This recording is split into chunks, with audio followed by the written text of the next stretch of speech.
जी आए ਨੂੰ ਪਿਆਰੇ ਵਿਦਿਆਰਥੀਓ 9th ਕਲਾਸ ਦੀ ਸਾਇੰਸ ਦੀ ਬੁੱਕ ਦਾ ਚੈਪਟਰ ਨੰਬਰ 6 ਟਿਸ਼ੂਜ਼। ਸੋ ਇਸ ਚੈਪਟਰ ਨੂੰ ਇਸ ਵੀਡੀਓ ਰਾਹੀਂ ਸ਼ੁਰੂ ਕਰਨ ਜਾ ਰਹੇ ਹਾਂ। ਸੋ ਨੋਟਸ ਪਾਰਟ 1 ਤੇ ਇਹਦੇ ਵਿੱਚ we will learn about tissues in general, ਫਿਰ plant tissues, animal tissues and the differences between the two in tabular form। ਸੋ ਤੁਸੀਂ ਸਾਰੇ ਨੋਟਬੁੱਕ ਅਤੇ ਪੈਨ ਲੈ ਲਓ ਤੇ ਇਹ ਸਾਰੀਆਂ ਗੱਲਾਂ ਨੂੰ ਤੁਸੀਂ ਨੋਟ ਕਰ ਲੈਣਾ ਹੈ ਐਂਡ ਇਹਨਾਂ ਨੂੰ ਆਪਣੇ ਆਪ ਲਿਖਣ ਦਾ ਅਭਿਆਸ ਪ੍ਰੈਕਟਿਸ ਵੀ ਕਰਨੀ ਹੈ। ਇਸੇ ਚੈਨਲ ਦੇ ਉੱਤੇ 9th ਕਲਾਸ ਦੀ 3 ਪਲੇਲਿਸਟ ਹੋ ਰਹੀਆਂ। 9th ਮੈਥ, ਜਿਹਦੇ ਵਿੱਚ ਤੁਹਾਡੀ ਮੈਥ ਦੀ ਸਾਰੀ ਬੁੱਕ ਸੋਲਵ ਕਰਕੇ ਸਮਝਾ ਕੇ ਅਪਲੋਡ ਕਰ ਦਿੱਤੀ ਗਈ ਹੈ। ਦੂਜੀ ਪਲੇਲਿਸਟ ਹੈ 9th ਮੈਥ ਨੋਟਸ, ਜਿਹਦੇ ਵਿੱਚ ਮੈਥਮੈਟੀਕਲ ਟਰਮਸ ਦੀ ਡੈਫੀਨੇਸ਼ਨਸ, ਮੈਥ ਦੇ ਕਨਸੈਪਟਸ ਤੇ ਜ਼ਰੂਰੀ ਗੱਲਾਂ ਨੂੰ ਚੈਪਟਰ ਵਿੱਚੋਂ ਤੁਹਾਡੇ ਸਿਲੇਬਸ ਦੇ ਅਨੁਸਾਰ ਸਮਝਾਇਆ ਗਿਆ ਹੈ। ਇਹਨਾਂ ਵੀਡੀਓਜ਼ ਨੂੰ ਦੇਖਣ ਸੁਣਨ ਤੋਂ ਬਾਅਦ ਤੁਹਾਡੇ ਲਈ ਸਵਾਲ ਕਰਨੇ ਤੇ ਸਮਝਣੇ ਸੌਖੇ ਹੋ ਜਾਣਗੇ।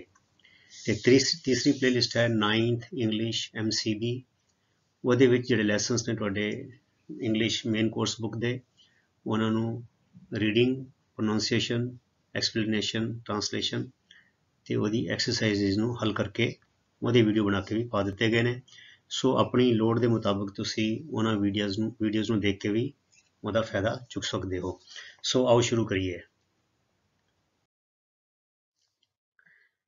We know that all living organisms are made of cells. We have already learned this in chapter number 5, the fundamental unit of life. ठीक है, सारे living organisms cell तो बने होंगे ने।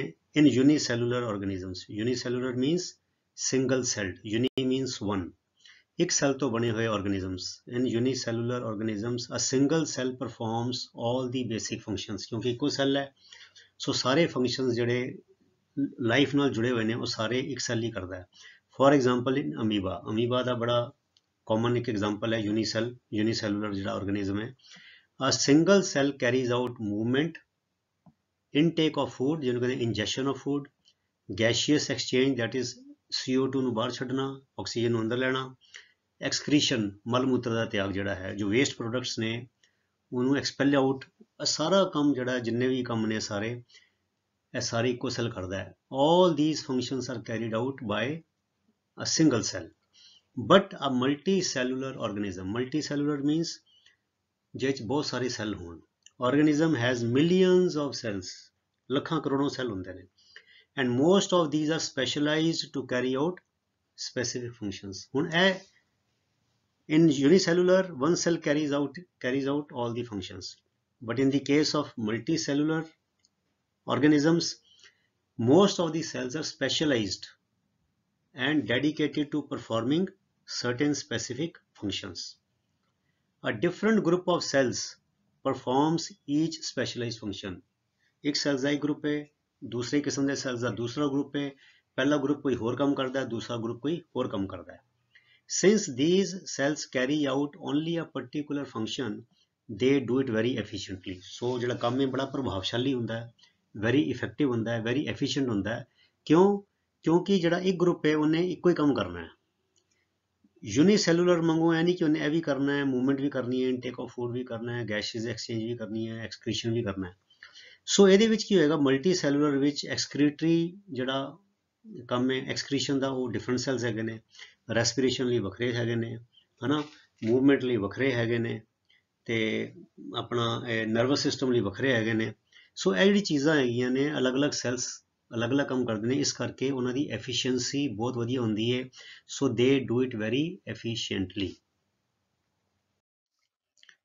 ਹੁਣ ਜਿਸ ਤਰ੍ਹਾਂ ਐਗਜ਼ਾਮਪਲ ਲੈ ਲਈਏ in human beings are multicellular organisms. ਸਾਡੀ ਬੋਡੀ ਵਿੱਚ ਵੀ millions and trillions of cells ਹੈਗੇ ਨੇ, ਠੀਕ ਹੈ। ਸੋ ਮਸਲ ਸੈਲਸ ਇੱਕ ਕਿਸਮ ਦੇ ਸੈੱਲ ਹੋ ਗਏ, they contract and relax to cause movement. So muscle cells ਕੀ ਕਰਦੇ ਨੇ, ਮੂਵਮੈਂਟ ਕਰਦੇ ਨੇ। ਨਰਵ ਸੈਲਸ ਜਿਹਨੂੰ ਅਸੀਂ ਕਹਿੰਦੇ ਨਿਊਰੋਨਸ, ਦੇ ਕੈਰੀ ਮੈਸੇजेस, ਜਿੰਨੇ ਵੀ ਸਾਡੀ ਉਹ ਮੈਸੇजेस ਹੈਗੇ ਨੇ ਜੋ ਰਿਸਪੌਂਸ ਹੈਗਾ ਟੂ ਦਾ ਐਕਸਟਰਨਲ ਸਟਿਮੂਲੀ, ਉਹ ਸਾਰਾ ਜਿਹੜਾ ਇੰਪਲਸਿਸ ਹੁੰਦੀਆਂ ਨਰਵਸ ਇੰਪਲਸ ਜਿਹੜੀ ਹੈਗੀਆਂ ਉਹ that is run by nerve cells. ਫਿਰ ਬਲੱਡ ਜਿਹੜਾ ਹੈ that is also a cell. Blood ਕੀ ਕਰਦਾ, transports oxygen, food, hormones and the waste and so on, ਠੀਕ ਹੈ। In plants they are also multicellular organisms। vascular tissues, vascular ਹੁੰਦਾ ਬੱਚਿਓ consisting of vessels, like pipes, ਠੀਕ ਹੈ ਨਾ, like tubes, ਉਹਨੂੰ ਕਹਿੰਦੇ ਨੇ vascular. So vascular tissue means tube like tissues, vessel like tissues, pipe like tissues, conduct food and water from one part of the plant to the other. ਕਿਉਂਕਿ plants ਜ਼ਿਆਦਾਤਰ upright ਹੁੰਦੇ ਨੇ, ਉੱਪਰ ਜਾਂਦੇ ਨੇ, ਸੋ ਉਹਨਾਂ ਦੇ ਟਿਸ਼ੂਜ਼ ਜਿਹੜੇ ਹੈ ਵੈਸਕੂਲਰ ਟਿਸ਼ੂਜ਼ ਲੰਬੇ ਪਾਈਪ ਵਰਗੇ ਹੁੰਦੇ ਨੇ, ਤਾਂ ਕਿ ਜ਼ਮੀਨ ਵਿੱਚੋਂ ਜੋ ਖੁਰਾਕ ਹੈਗੀ ਮਿੱਟੀ ਚੋਂ, ਉਹ ਇੱਕ ਹਿੱਸੇ ਤੋਂ ਜੜ੍ਹਾਂ ਰਾਹੀਂ ਉੱਪਰ, ਉਹ ਟਿਊਬਸ ਦੇ ਰਾਹੀਂ ਉੱਪਰ ਜਾਂਦਾ ਹੈ, every part of the plant, ठीक है। Thus there is division of labor in multicellular organism।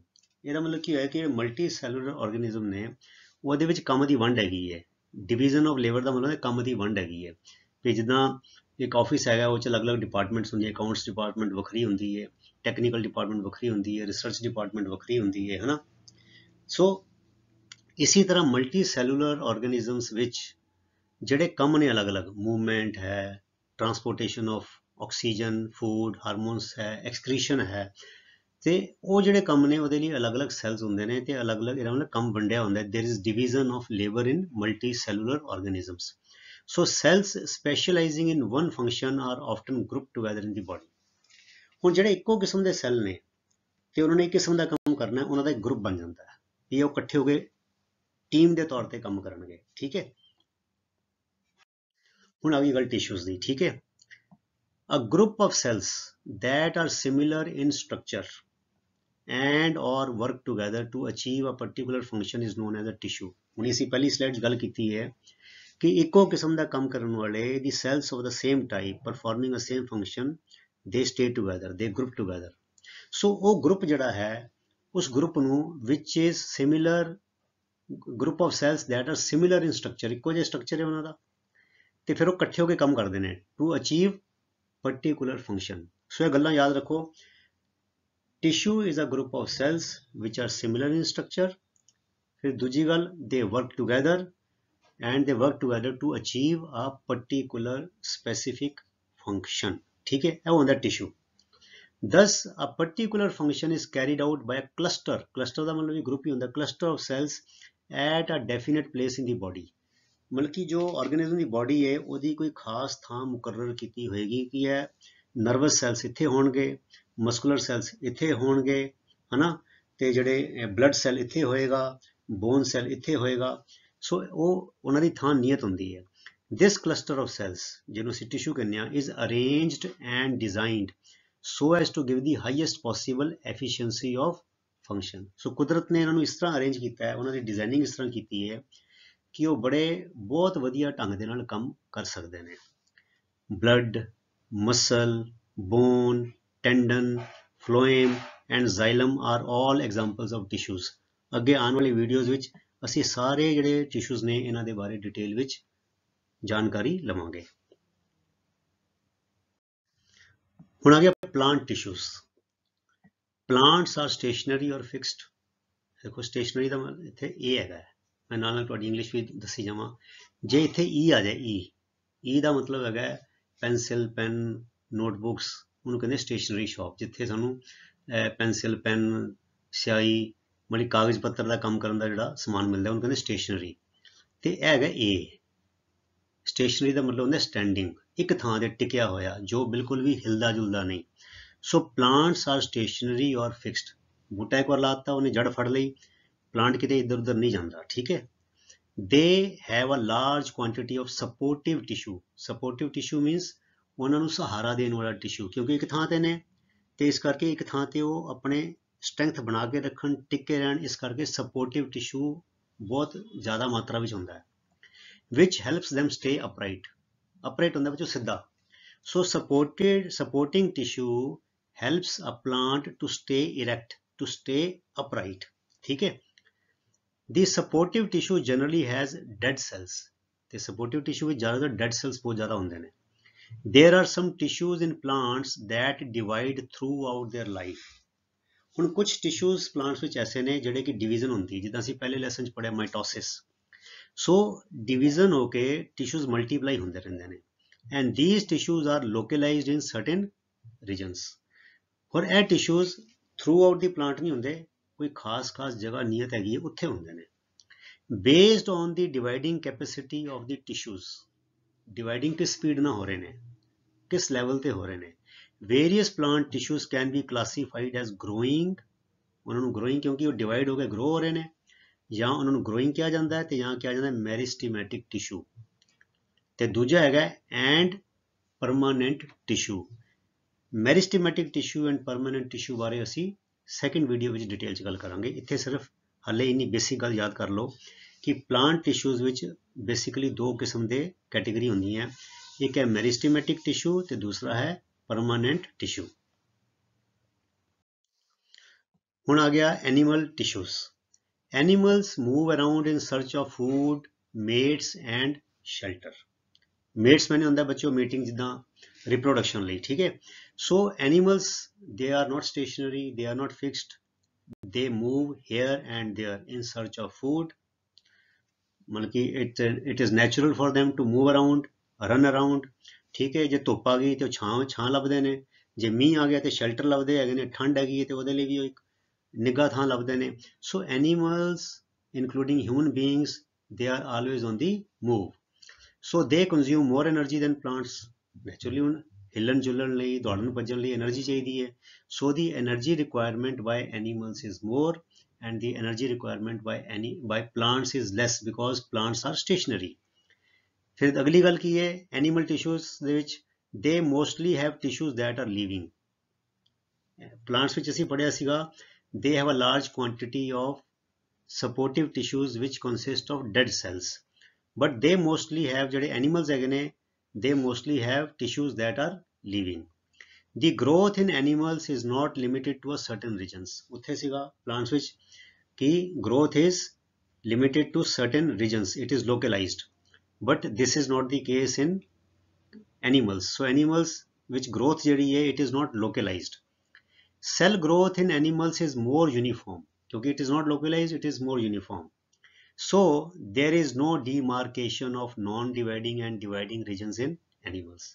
Plants which ਅਸੀਂ कहना कि there are two categories, permanent tissues and meristematic tissues। Meristematic tissues are growing tissues or dividing tissues and permanent tissues are non-dividing tissues। So there is a demarcation in plant tissues, but there is no such demarcation of non-dividing and dividing regions in animals। The structural organization of organs and organ systems is far more specialized। इस करके जो उन्होंने ढांचा है, उन्होंने बनतर है animals the, structural organization of organs and organ systems, ठीक है, is far more specialized, ज़्यादा मतलब खास किस्म की बनी होंगी है and localized in complex animals than even in very complex plants। So जो organ structure है, organ की designing है in case of animals it is much more specialized and localized than in the case of plants।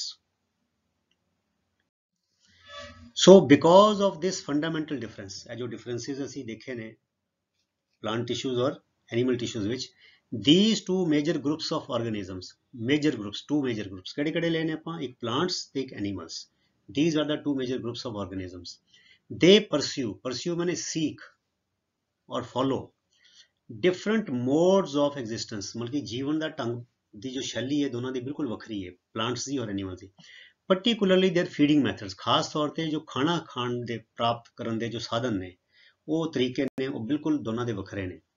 also while the plants are adapted for sedentary ਹੁੰਦਾ ਬੱਚਿਓ ਇੱਕ ਜਗ੍ਹਾ ਬੈਠੇ ਰਹਿਣਾ, sitting, plants are sedentary, they don't move around, they are stationary। so they are more adapted means adjusted, ਉਹਨਾਂ ਨੂੰ ਇਸ ਤਰ੍ਹਾਂ ਗਿੱਝ ਗਏ ਨੇ, ਇਸ ਤਰ੍ਹਾਂ ਦੀ ਆਦਤ ਪੈ ਚੁੱਕੀ ਹੈ ਜਾਂ ਉਹਨਾਂ ਦਾ ਜੋ ਸਿਸਟਮ ਇਸ ਤਰ੍ਹਾਂ ਬਣ ਚੁੱਕਾ ਹੈ ਕਿਹਦੇ ਲਈ, which is suitable for a sedentary existence। the animals are adapted for active locomotion ਹੁੰਦਾ ਬੱਚੇ मूवमेंट, हिलना जुलना, दौड़ना भजना, कभी बैठ गए, कभी खड़े हो गए, कभी तुरे, कभी टहले, कभी ज़्यादा तेज दौड़े, है ना, कभी सौ गए, लेट गए। so the animals are adapted for active locomotion। these differing requirements जो ਵੱਖਰੀਆਂ ਲੋੜਾਂ ਨੇ they result in different organ system design in them। ਇਸ ਕਰਕੇ ਇਹਨਾਂ ਵੱਖਰੀਆਂ ਲੋੜਾਂ ਕਰਕੇ ਉਹਨਾਂ ਦੇ ਜੋ ਅੰਗਾਂ ਦਾ ਡਿਜ਼ਾਈਨ ਹੈ, ਅੰਗਾਂ ਦੀ ਜੋ ਬਣਤਰ ਹੈ ਬੂਟਿਆਂ ਵਿੱਚ ਤੇ ਜਾਨਵਰਾਂ ਵਿੱਚ ਬਿਲਕੁਲ ਵੱਖਰੀ ਹੁੰਦੀ ਹੈ, ਠੀਕ ਹੈ। आओ बच्चों हुण ਇਹ ਪਲਾਂਟ ਟਿਸ਼ੂਜ਼ ਔਰ ਐਨੀਮਲ ਟਿਸ਼ੂਜ਼ ਨੂੰ ਟੈਬੂਲਰ ਫਾਰਮਸ ਪੁਆਇੰਟ ਵਾਈਜ਼ ਦੇਖ ਲਈਏ, ਕਿਉਂਕਿ ਕਈ ਵਾਰ ਇਸ ਤਰ੍ਹਾਂ ਦੇ ਸਵਾਲ ਆ ਜਾਂਦੇ ਨੇ ਵੀ right any 5 points, right any 4 points stating the differences between plant tissues and animal tissues. ਅਸੀਂ ਪੈਰਾਗ੍ਰਾਫ ਰੂਪ ਵਿੱਚ ਤੇ ਕੀਤਾ ਹੀ ਹੈ, ਪਰ ਪੁਆਇੰਟ ਦੇ ਨਾਲ ਕੀ ਹੈ ਬੱਚਿਓ, ਕਈ ਬੱਚਿਆਂ ਨੂੰ ਇਸ ਤਰ੍ਹਾਂ ਥੋੜਾ ਸੌਖਾ ਹੋ ਜਾਏਗਾ। ਜਿਹੜੇ ਬੱਚੇ ਥੋੜੇ ਮੀਡੀਓਕਰ ਹੈਗੇ ਨੇ ਉਹਨਾਂ ਨੂੰ ਚੰਗਾ ਲੱਗੇਗਾ। ਸੋ ਇਸ ਤਰ੍ਹਾਂ ਰੈਡੀਮੇਡ ਜੇ ਤੁਹਾਨੂੰ ਪੁਆਇੰਟ ਮਿਲ ਜਾਣਗੇ ਤੇ ਇਸ ਤਰ੍ਹਾਂ ਯਾਦ ਕਰਨਾ ਬੜਾ ਸੌਖਾ ਹੈ। ਸੋ point number 1, they need less energy as they are stationary. ਪਹਿਲਾ ਪੁਆਇੰਟ ਤੇ ਬੜਾ ਸੌਖਾ ਹੈ, ਉਹਨਾਂ ਦੀ એનર્ਜੀ ਦੀ ਲੋੜ ਜਿਹੜੀ ਹੈ, ਊਰਜਾ ਦੀ ਲੋੜ ਘੱਟ ਹੈ ਕਿਉਂਕਿ ਉਹ ਸਟੇਸ਼ਨਰੀ ਨੇ, ਇੱਕ ਜਗ੍ਹਾ ਟਿਕੇ ਰਹਿੰਦੇ ਨੇ। They need more energy as they have to move about, ਉਹਨਾਂ ਨੂੰ ਇੱਧਰ ਉੱਧਰ ਹਿਲਣਾ ਜੁਲਣਾ ਪੈਂਦਾ, ਇਸ ਕਰਕੇ ਜ਼ਿਆਦਾ એનર્ਜੀ ਚਾਹੀਦੀ ਹੈ। Number 2 point, they have large quantity of supportive tissues which have dead cells। ਇਹ supportive tissue ਦੀ quantity ਬਹੁਤ ਜ਼ਿਆਦਾ ਹੈ, ਉਹਦੇ ਵਿੱਚ dead cells ਹੁੰਦੇ ਨੇ। animal tissues have mostly living cells, ਬੜਾ ਸੌਖਾ ਹੈ। Point 3, the growth in plants is limited to certain regions। ਇਹਦੇ ਨਾਲ ਤੁਸੀਂ ਇੱਕ ਲਾਈਨ ਹੋਰ ਜੋੜ ਸਕਦੇ ਹੋ, the growth in plants is non-uniform। non-uniform ਜਾਂ limited to certain regions ਕਹਿਣ ਦਾ ਇੱਕੋ ਹੀ ਮਤਲਬ ਹੈ। The growth in animals is not limited to certain regions। ਇਹਦਾ ਇੱਥੇ ਲਿਖ ਦੋ, the growth in animals is uniform। ਠੀਕ ਹੈ। ਫਿਰ point number 4 ਆ ਗਿਆ, there is demarcation। demarcation means ਉਹ 'ਚ ਇੱਕ border line ਹੈਗੀ ਹੈ, ਉਹ 'ਚ ਵਖਰੇਵਾਂ ਹੈਗਾ, ਫਰਕ ਹੈਗਾ of meristematic and permanent tissues। ਮਤਲਬ ਦੋ ਕਿਸਮ ਦੇ ਟਿਸ਼ੂਜ਼ ਹੁੰਦੇ ਨੇ, ਇੱਕ growing ਜਾਂ dividing tissues ਜਿਹਨਾਂ ਨੂੰ ਕਿਹਾ ਜਾਂਦਾ meristematic ਤੇ ਦੂਜੇ permanent tissues। there is no such demarcation। ਤੇ ਐਨੀਮਲ ਟਿਸ਼ੂਜ਼ ਵਿੱਚ ਇਸ ਤਰ੍ਹਾਂ ਦੀ ਕੋਈ ਵੰਡ ਨਹੀਂ ਹੈਗੀ, ਕੋਈ ਕੈਟੇਗਰੀ ਨਹੀਂ ਹੈਗੀ ਕਿ ਕੁਝ ਟਿਸ਼ੂਜ਼ ਐਸੇ ਨੇ ਜੋ ਗਰੋਇੰਗ ਔਰ ਡਿਵਾਈਡਿੰਗ ਹੈਗੇ ਨੇ ਤੇ ਕੁਝ ਟਿਸ਼ੂਜ਼ ਐਸੇ ਨੇ ਜੋ ਗਰੋਇੰਗ ਡਿਵਾਈਡਿੰਗ ਨਹੀਂ ਹੈਗੇ। ਸੋ there is no such demarcation in animal tissues। ਤੇ ਪੰਜਵਾਂ point, plants grow throughout their life। ਮਤਲਬ ਜਿੰਨੀ ਜ਼ਿੰਦਗੀ ਉਹਨਾਂ ਦੇ ਅੱਗੇ ਵੱਧਦੇ ਰਹਿੰਦੇ ਨੇ, ਵੱਧਦੇ ਰਹਿੰਦੇ ਨੇ, ਵੱਧਦੇ ਰਹਿੰਦੇ ਨੇ, ਠੀਕ ਹੈ ਨਾ। Animals do not grow throughout their life. Animals ਦਾ ਇਸ ਤਰ੍ਹਾਂ ਨਹੀਂ ਹੈ, ਇੱਕ ਵਾਰ ਉਹ ਉਹਨਾਂ ਦਾ ਢਾਂਚਾ ਬਣ ਗਿਆ, ਐਡਲਟ ਵਿੱਚ ਪਹੁੰਚ ਗਏ, ਫਿਰ ਉੱਥੇ ਹੀ ਰਹਿੰਦੇ ਨੇ, ਉਹਨਾਂ ਦੀ ਗਰੋਥ ਥਰੂ ਆਊਟ ਨਹੀਂ ਹੁੰਦੀ। ਟਿਸ਼ੂ ਆਰਗੇਨਾਈਜੇਸ਼ਨ ਇਜ਼ ਸਿੰਪਲ, ਬੜੀ ਸਿੰਪਲ ਇਹਨਾਂ ਦੀ, and it is adapted to their sedentary existence. Tissue organisation is complex, it is adapted to the active locomotion of animals. ਇੱਥੇ ਟਿਸ਼ੂ ਆਰਗੇਨਾਈਜੇਸ਼ਨ ਤੁਸੀਂ ਇਹ ਲਿਖ ਸਕਦੇ ਹੋ, ਆਰਗਨ ਡਿਜ਼ਾਈਨ ਵੀ ਲਿਖ ਸਕਦੇ ਹੋ, ਜਿੱਦਾਂ ਮੈਂ ਇੱਥੇ ਟਿਸ਼ੂ ਆਰਗੇਨਾਈਜੇਸ਼ਨ ਲਿਖਿਆ ਹੈ, ਟਿਸ਼ੂਜ਼ ਤੋਂ ਹੀ ਫਿਰ ਆਰਗਨਸ ਬਣਦੇ ਹੈਗੇ ਨੇ। ਸੋ ਟਿਸ਼ੂ ਆਰਗੇਨਾਈਜੇਸ਼ਨ ਵੀ ਲਿਖ ਸਕਦੇ ਹੋ ਜਾਂ ਆਰਗਨ ਡਿਜ਼ਾਈਨ ਐਂਡ ਆਰਗੇਨਾਈਜੇਸ਼ਨ ਵੀ ਲਿਖ ਸਕਦੇ ਹੋ, ਠੀਕ ਹੈ। ਸੋ ਟਿਸ਼ੂ ਆਰਗੇਨਾਈਜੇਸ਼ਨ ਲਿਖ ਦਿਓ ਜਾਂ ਆਰਗਨ ਡਿਜ਼ਾਈਨ ਲਿਖ ਦਿਓ, ਇੱਕੋ ਹੀ ਗੱਲ ਹੈ, ਮਿਲਦੀ ਜੁਲਦੀ ਗੱਲ ਹੈ। ਸੋ ਐਸੀ ਪਿਆਰੇ ਵਿਦਿਆਰਥੀਓ, ਇੰਟਰੋਡਕਟਰੀ ਵੀਡੀਓ ਜਿਹੜਾ ਚੈਪਟਰ ਅਸੀਂ ਹੁਣ ਕਰਾਂਗੇ। ਸੋ ਸਟਾਰਟਿੰਗ ਵਿੱਚ ਅਸੀਂ ਪਹਿਲੇ ਟਿਸ਼ੂਜ਼ ਬਾਰੇ ਜਾਣ ਲਿਆ ਕੀ ਹੈ, ਤੇ ਫਿਰ ਪਲਾਂਟ ਟਿਸ਼ੂਜ਼ ਔਰ ਐਨੀਮਲ ਟਿਸ਼ੂਜ਼ ਬਾਰੇ ਜਾਣ ਲਿਆ, ਡਿਫਰੈਂਸਿਸ ਜਾਣ ਲਏ। ਹੁਣ ਅਗਲੇ ਵੀਡੀਓ ਵਿੱਚ ਇਸੇ ਚੈਪਟਰ ਨੂੰ ਅਸੀਂ ਇਸੇ ਤਰ੍ਹਾਂ ਕੰਟੀਨਿਊ ਕਰਾਂਗੇ ਤੇ ਤੁਸੀਂ ਇਸੇ ਤਰ੍ਹਾਂ ਮਿਹਨਤ ਦੇ ਨਾਲ, ਨਿਰੰਤਰਤਾ ਦੇ ਨਾਲ, ਅਨੁਸ਼ਾਸਨ ਦੇ ਨਾਲ ਆਪਣੀ ਪੜ੍ਹਾਈ ਕਰੀ ਚਲੋ। ਅਗਲੇ ਵੀਡੀਓ ਤੱਕ ਲਈ ਗੁੱਡ ਬਾਏ। ਤੁਹਾਡਾ ਸਾਰਿਆਂ ਦਾ ਬਹੁਤ ਬਹੁਤ ਧੰਨਵਾਦ। ਰੱਬ ਰੱਖਾ। Thank you very much.